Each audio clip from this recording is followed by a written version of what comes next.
वाकाटक वंश एक ऐसा नाम है जो मतलब अक्सर हम सुनते हैं गुप्त साम्राज्य के बारे में और उनकी बड़ी सी परछाई में ये कहीं खो सा जाता है। हाँ, बिल्कुल।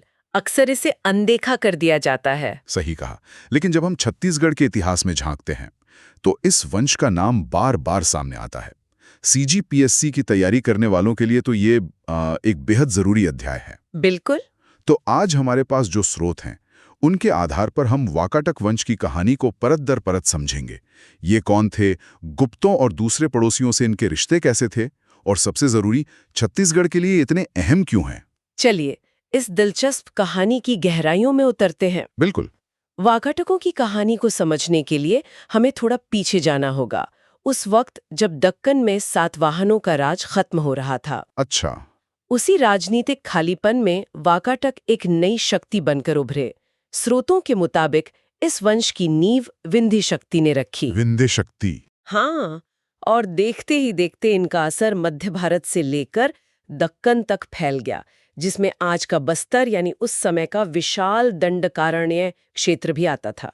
तो मतलब एक बड़े इलाके पर इनका प्रभाव था। बहुत बड़े। और सबसे दिलचस्प बात यह है कि ये गुप्त साम्राज्य के समकालीन थे। हाँ, ये बहुत महत्वपूर्ण है। इसका नतीजा ये हुआ कि दोनों ने एक दूसरे की राजनीति और संस्कृति पर गहरी छाप छोड़ी। ठीक है, तो चलिए सबसे पहले इनकी नींव को ही समझते हैं। ये वंश शुरू कैसे हुआ, और आपने कहा कि ये बाद में बट गया था। ये समझना जरूरी है क्योंकि अक्सर राजाओं की लंबी लिस्ट याद रखना थोड़ा मुश्किल हो जाता है। सही सवाल है। कहते हैं कि वाकाटक नाम किसी जगह से आया है। संस्थापक थे विंध्य शक्ति, लेकिन असली पावर दिखाई प्रवरसेन प्रथम ने। प्रवरसेन प्रथम। जी, ये इस वंश के पहले और आखिरी शासक थे जिन्होंने सम्राट की उपाधि धारण की। क्या बात है, पहले और आखिरी। हाँ, ये छोटी सी बात बहुत कुछ कहती है। ये उनके आत्मविश्वास और उनकी महत्वाकांक्षा का प्रतीक है। यानी सम्राट की उपाधि सिर्फ प्रवरसेन प्रथम ने ली। ये वाकई एक बड़ा स्टेटमेंट था उस दौर में। तो उनके बाद क्या हुआ, ये वंश दो हिस्सों में कैसे बटा। प्रवरसेन प्रथम के बाद ही ये राजवंश दो शाखाओं में बट गया, और ये समझना बहुत जरूरी है। ठीक है। पहली थी मुख्य शाखा, नंदीवर्धन शाखा, जिसका केंद्र आज के नागपुर के पास था। नंदीवर्धन, नागपुर के पास। और दूसरी थी वत्सगुल्म शाखा, जो आज के महाराष्ट्र के बरार इलाके में थी। मुझे लगता है कि इस बंटवारे को समझने का एक अच्छा तरीका हो सकता है कि हम इसे किरदारों के हिसाब से देखें। बताइए। जैसे नंदीवर्धन शाखा की कहानी को हम 3 हिस्सों में देख सकते हैं। पहले वो राजा जिन्होंने नींव रखी, फिर वो दौर जब गुप्तों का असर बढ़ा, और आखिर में संघर्ष का दौर। ये बहुत अच्छा तरीका है इसे याद रखने का। हाँ। तो पहले हिस्से में आते हैं रुद्रसेन प्रथम और पृथ्वीसेन प्रथम, जिन्होंने शुरुआती बागडोर संभाली। ठीक है। फिर आता है कहानी का सबसे बड़ा मोड़, गुप्त प्रभाव वाला दौर। रुद्रसेन द्वितीय का विवाह होता है चंद्रगुप्त द्वितीय की बेटी प्रभावती गुप्त से। ये सिर्फ एक शादी नहीं थी, ये एक मास्टर पॉलिटिकल स्ट्रोक था। मतलब दक्कन की एक ताकतवर शक्ति और उत्तर भारत के सम्राटों के बीच एक गठबंधन। लेकिन इसका असर क्या हुआ? असर बहुत गहरा हुआ। रुद्रसेन द्वितीय की जल्दी ही मृत्यु हो गई। अच्छा। इसके बाद सत्ता की बागडोर राजकुमारी प्रभावती गुप्त ने संभाली, अपने छोटे बेटों दिवाकर सेन और दामोदर सेन की संरक्षिका बनकर। यानी एक तरह से गुप्तों का ही शासन हो गया वहां पर। अप्रत्यक्ष रूप से हाँ। दामोदर सेन ही बाद में प्रवरसेन द्वितीय के नाम से गद्दी पर बैठे। इस पूरे दौर में वाकाटक दरबार पर गुप्तों का प्रभाव साफ दिखता है। और इस शाखा के आखिरी बड़े राजा हुए नरेंद्र सेन और पृथ्वीसेन द्वितीय, जिनका दौर लगातार संघर्षों से भरा रहा। और दूसरी शाखा वत्सगुल्म, उसकी कहानी क्या थी? क्या वो भी उतनी ही महत्वपूर्ण थी? सेन और फिर इस शाखा के सबसे प्रसिद्ध और आखिरी महान शासक हरिसेन हुए। हरिसेन, इनका नाम मैंने सुना। हाँ, हरिसेन का जिक्र आगे बहुत विस्तार से आएगा, क्योंकि उनके एक अभिलेख से हमें बहुत सी कड़ियां जोड़ने में मदद मिलती है। अच्छा। और ये सारी जानकारी हमें पुराणों और खासकर अजंता के अभिलेखों से मिलती है। चलिए अब उस हिस्से पर फोकस करते हैं जो छत्तीसगढ़ के नजरिए से सबसे अहम है। कौन थे वो वाकाटक राजा जिनके फैसलों ने तत्कालीन दक्षिण कोसल की किस्मत लिखी? बिल्कुल। सबसे पहला नाम तो प्रवरसेन प्रथम का ही आता है।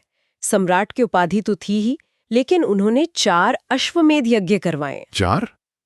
एक मिनट, अश्वमेध यज्ञ तो बहुत बड़ी बात होती थी, है ना? ये सिर्फ एक पूजा पाठ तो नहीं था। बिल्कुल नहीं, ये उस दौर का सबसे बड़ा पावर स्टेटमेंट था।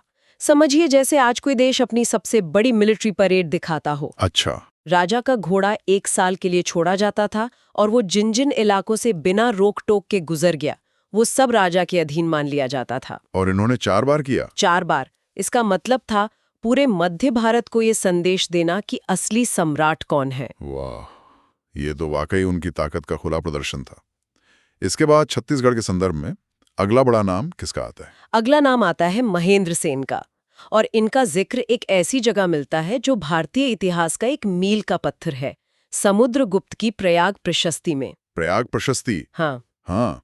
इस प्रशस्ति में लिखा है कि समुद्रगुप्त ने अपने दक्षिण अभियान में दक्षिण कोसल के राजा महेंद्र सेन को हराया था। ये तो एक हार की कहानी हुई। हाँ। फिर ये इतनी जरूरी क्यों है? जरूरी इसलिए है क्योंकि किसी भी अभिलेख में कोसल शब्द का ये पहला जिक्र है। पहला जिक्र? जी, ये वो पहला दस्तावेजी सबूत है जो इस क्षेत्र को कोसल के नाम से पहचान देता है। ये तथ्य अनगिनत बार परीक्षाओं में पूछा गया है। यहीं से हमारे क्षेत्र का लिखित इतिहास आप कह सकते हैं शुरू होता है। मतलब हार में भी एक ऐतिहासिक जीत छुपी थी। कोसल नाम पहली बार पत्थरों पर उकेरा गया। बिल्कुल। अब आते हैं उस दौर पर जब गुप्तों से रिश्तेदारी हुई। रुद्रसेन द्वितीय और प्रभावती गुप्त के बेटे प्रवरसेन द्वितीय, उनका छत्तीसगढ़ से क्या कनेक्शन है? प्रवरसेन द्वितीय का कनेक्शन राजनीति से ज्यादा संस्कृति से जुड़ा है और ये बहुत ही दिलचस्प है। वो शिव भक्त थे। उन्होंने अपनी राजधानी प्रवरपुर बसाई। ठीक है। लेकिन सबसे बड़ी बात यह है कि माना जाता है कि महाकवि कालिदास कुछ समय उनके दरबार में मेहमान बनकर रहे थे। कालिदास वाकाटक दरबार में? ये तो बहुत बड़ी बात है। और कहानी और भी बेहतर होती है। लोक मान्यता है कि इसी दौरान कालिदास ने सरगुजा की रामगढ़ की पहाड़ियों की यात्रा की। रामगढ़ की पहाड़ियां? हाँ, और वहीं बैठकर अपने अमर काव्य मेघदूतम की रचना की। मेघदूतम में जिस रामगिरी पर्वत का जिक्र है उसे रामगढ़ के पहाड़ियों से ही जोड़ा जाता है। वाह! उसमें अमरकंटक के सौंदर्य का भी अद्भुत वर्णन है। ये कनेक्शन तो कमाल का है, क्योंकि ये सिर्फ एक राजा के दरबार की बात नहीं है, ये छत्तीसगढ़ को सीधे भारत के क्लासिकल स्वर्ण युग से जोड़ता है। बिल्कुल। ये सिर्फ एक स्थानीय इतिहास का तथ्य नहीं रह जाता, बल्कि इसका महत्व राष्ट्रीय स्तर का हो जाता है। आपने बिल्कुल सही पकड़ा। और एक और छोटा सा तथ्य जोड़ दूं, मेघदूतम का छत्तीसगढ़ी में अनुवाद मुकुटधर पांडे ने किया था। ये भी एक महत्वपूर्ण जानकारी है। जी। तो एक तरफ गुप्तों से रिश्तेदारी और कला को बढ़ावा देना, लगता है प्रवरसेन द्वितीय के दौर में सब कुछ शांत था। लेकिन क्या ये शांति बनी रही? बिल्कुल नहीं। यहीं से कहानी में एक जबरदस्त ट्विस्ट आता है। अच्छा। नरेंद्र सेन के आते ही वाकाटकों का सामना एक ऐसे दुश्मन से हुआ जो उनके ही पड़ोस में था और बहुत ताकतवर था, बस्तर का नल वंश। नल वंश? हाँ, बालाघाट अभिलेख हमें बताता है कि नल वंश के राजा भवदत्त वर्मन ने नरेंद्र सेन पर हमला किया और उन्हें हरा दिया। तो वाकाटक हार गए? हाँ, उस समय। लेकिन वाकाटकों ने इसका बदला लिया होगा। हाँ, और बहुत बुरी तरह लिया। नरेंद्र सेन ने दोबारा ताकत इकट्ठा की और भवदत्त वर्मन के बेटे और उत्तराधिकारी अर्थपति भट्टारक को हराया। सिर्फ हराया? सिर्फ हराया ही नहीं, उनकी राजधानी पुष्करी, जो आज का भोपालपट्टनम है, उसे तहस नहस कर दिया। बाप रे! इससे पता चलता है कि उस इलाके में पावर का गेम कितना क्रूर था। एक मिनट, मुझे ये समझने में थोड़ी मुश्किल हो रही है। नरेंद्र सेन पहले नल राजा से हारते हैं, फिर उनके बेटे को हराकर राजधानी जला देते हैं, फिर अगली ही पीढ़ी में पृथ्वीसेन द्वितीय के समय वाकाटक फिर से हार जाते हैं, जैसा केशरी बेड़ा अभिलेख बताता है। हाँ। ये तो किसी वेब सीरीज के प्लॉट जैसा लग रहा है। आखिर इस इलाके में ऐसा क्या खास था कि दोनों वंश एक दूसरे के खून के प्यासे थे? आपका सवाल ही इसका जवाब है। ये उस दौर की सच्चाई थी। दंडकारण्य का क्षेत्र, मतलब आज का बस्तर, वो संसाधनों से भरपूर था और दोनों ही वंश अपनी सीमाओं को बढ़ाना चाहते थे।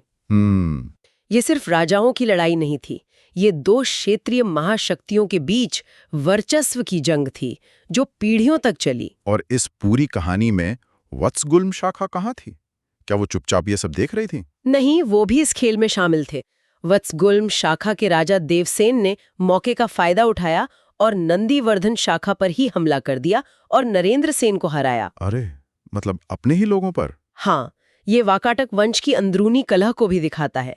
एक ही परिवार की दो शाखाएं भी सत्ता के लिए आपस में लड़ रही थीं। और अंत में हरिसेन, वो क्यों इतने महत्वपूर्ण हैं? हरिसेन इसलिए महत्वपूर्ण है क्योंकि जब मुख्य नंदीवर्धन शाखा कमजोर पड़कर खत्म हो रही थी, तब वत्स गुल्म शाखा के हरिसेन ने वाकाटक साम्राज्य को संभाला।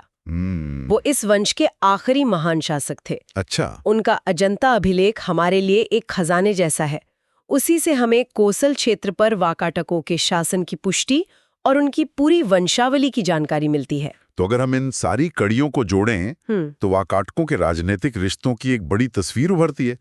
एक तरफ गुप्तों से रिश्ते, दूसरी तरफ नलों से दुश्मनी।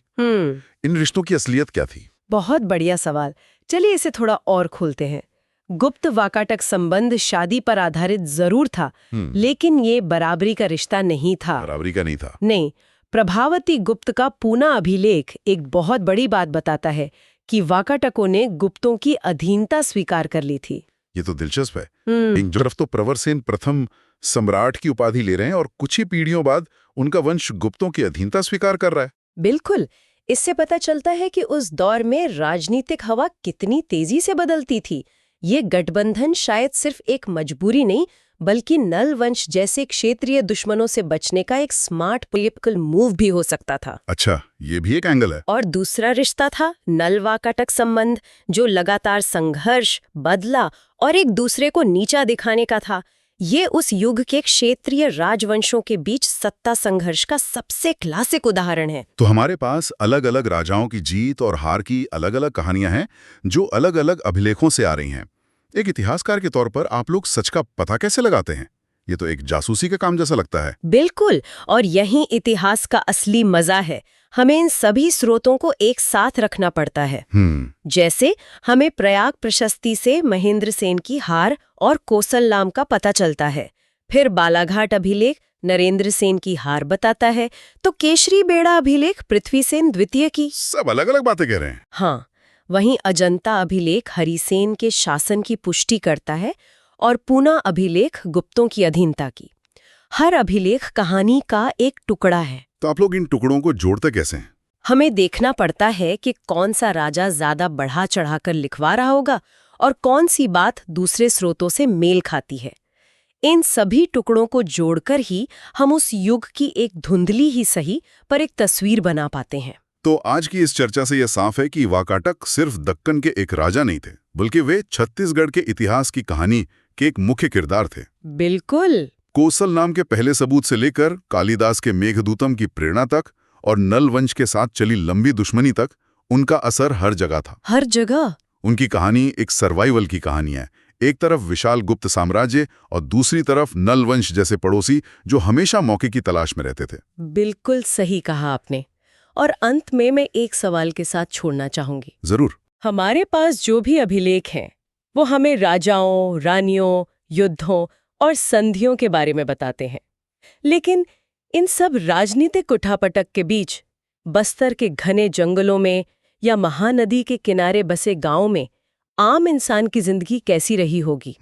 ये तो सोचने वाली बात है। उन पर इन राजाओं के बदलने का क्या असर पड़ता था? उनकी अर्थव्यवस्था, उनका समाज कैसा था, जिसका जिक्र अभिलेखों में नहीं है? बिल्कुल। इतिहास की किताबें अक्सर राजाओं की कहानी कहती हैं, पर असली कहानी तो उन अनगिनत लोगों की है जिनका जिक्र अभिलेखों में कभी नहीं आया। उन खाली पन्नों की कल्पना करना ही इस विषय को और भी ज्यादा जीवंत बना देता है।